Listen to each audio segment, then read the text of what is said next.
کہ پاکستان کو اپنی افغان پالیسی میں سفارتی دباؤ کے بجائے اب سخت فوجی اقدامات کی طرف بڑھنا ہوگا؟ کیا ضرورت ہے اس چیز کی؟ 3 پروگرامز میں آپ کے ساتھ بھی یہ بات ہوئی ہے کہ یہ ہماری بہت بڑی ڈپلومیٹک ون ہے جو ہم نے طالبان کے ساتھ بات چیت شروع کی ہے. حالانکہ اس کا نتیجہ جو ہے وہ نہیں کوئی نکلا ہے، لیکن یہ ڈپلومیٹکلی ہم نے پوری دنیا کو یہ بتا دیا ہے کہ ہم ہر صورت میں اس مسئلے کا حل چاہتے ہیں، اور مسئلہ جو ہے وہ باہر صورت موجود ہے، اور کس شکل میں موجود ہے یہ اب آپ خود دیکھ لیں، میز پہ بیٹھ کے دیکھ لیں، آبزرو کر کے دیکھ لیں.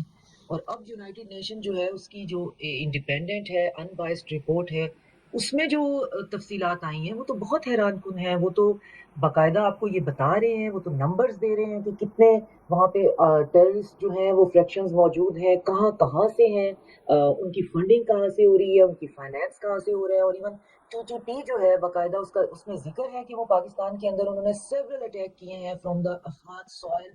تو اور اس کے ساتھ جو ہے جو طالبان ہے ان کے اندر انہوں نے جو اپنی ڈیفیکٹو ایک سو کالڈ ایڈمنسٹریشن بنائی ہوئی ہے، اس کے اندر جو ٹیررسٹ ہیں یا ٹیررسٹ آرگنائزیشنز ہیں ان کے فائٹرز جو ہیں وہ ہائی رینک آفیشلز جو ہیں کے طور پہ تعینات ہیں. تو یہ تو ہم جو کہہ رہے ہیں اس کو ریٹریٹ کیا گیا ہے، ری انفورس کیا گیا ہے.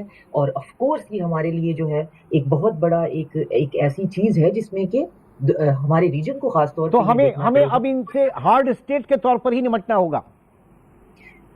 دیکھیں ان سے ہارڈ اسٹیٹ کے طور پہ نمٹا جا سکتا ہے، وہ کوئی بڑا ایسا مسئلہ نہیں ہے. ہارڈ اسٹیٹ ایک تو یہ کہ افغان جو بارڈر ہے اس کا جو سافٹ انٹری ہے، جو راہداری پرچی کا کام ہے، اس کو ختم کر دیں، اور ان کا جو پراپر ویزا اور ان کی انٹری جو ہے وہ اس کو کر دیں. جہاں تک ہے کسی کائنیٹک ایکشن کی بات ہے کہ اس کی ضرورت ہے، میرا خیال ہے کہ ابھی اس کا وقت نہیں آیا ہے. ہمیں مزید ریجنل پاورز کو اس میں شامل کر کے